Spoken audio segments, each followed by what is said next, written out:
আর প্রায় 2 মাস পর অনুষ্ঠিত হবে যুক্তরাষ্ট্রের প্রেসিডেন্ট নির্বাচন। তার আগেই পুরনো বন্ধু ভারতীয় প্রধানমন্ত্রী নরেন্দ্র মোদীর সঙ্গে দেখা করতে চান রিপাবলিকান দলের প্রেসিডেন্ট পদপ্রার্থী ডোনাল্ড ট্রাম্প।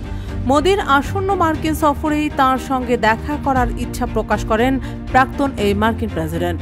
গত 17 সেপ্টেম্বর মঙ্গলবার মিশিগানে নির্বাচনী প্রচারে গিয়ে নিজেই একথা জানান তিনি। মিশিগানে প্রচারের সময় ট্রাম্প বলেছেন, ভারত দ্বিপাক্ষিক বাণিজ্যের খুব বড় অপব্যবহারকারী। তারপরেই তিনি বলেন, তবে মোদী অসাধারণ ও চমৎকার প্রকৃতির মানুষ। ট্রাম্প জানান, মোদী আগামী সপ্তাহে যুক্তরাষ্ট্রে আসছেন, তখন তার সঙ্গে বৈঠক হবে।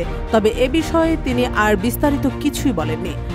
রাজনৈতিক বিশ্লেষকদের মতে, ট্রাম্প একদিকে ব্যবসায়ীদের সন্তুষ্ট করার জন্য ভারতের বাণিজ্যিক কড়াকড়ির নিন্দা করেছেন, অন্যদিকে ভারতীয় মূলের নাগরিক ও মোদীর অনুগামীদের ভোট পাওয়ার চেষ্টাও করেছেন।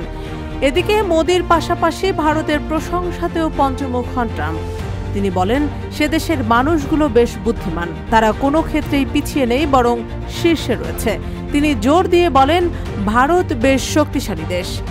ভারত যুক্তরাষ্ট্র সম্পর্কে নীতির চেয়ে সুবিধা প্রাপ্তি বেশি প্রাধান্য পায়, এমন মন্তব্য বেশ আগেই করেছেন যুক্তরাষ্ট্রের সাবেক এক কূটনীতিবিদ।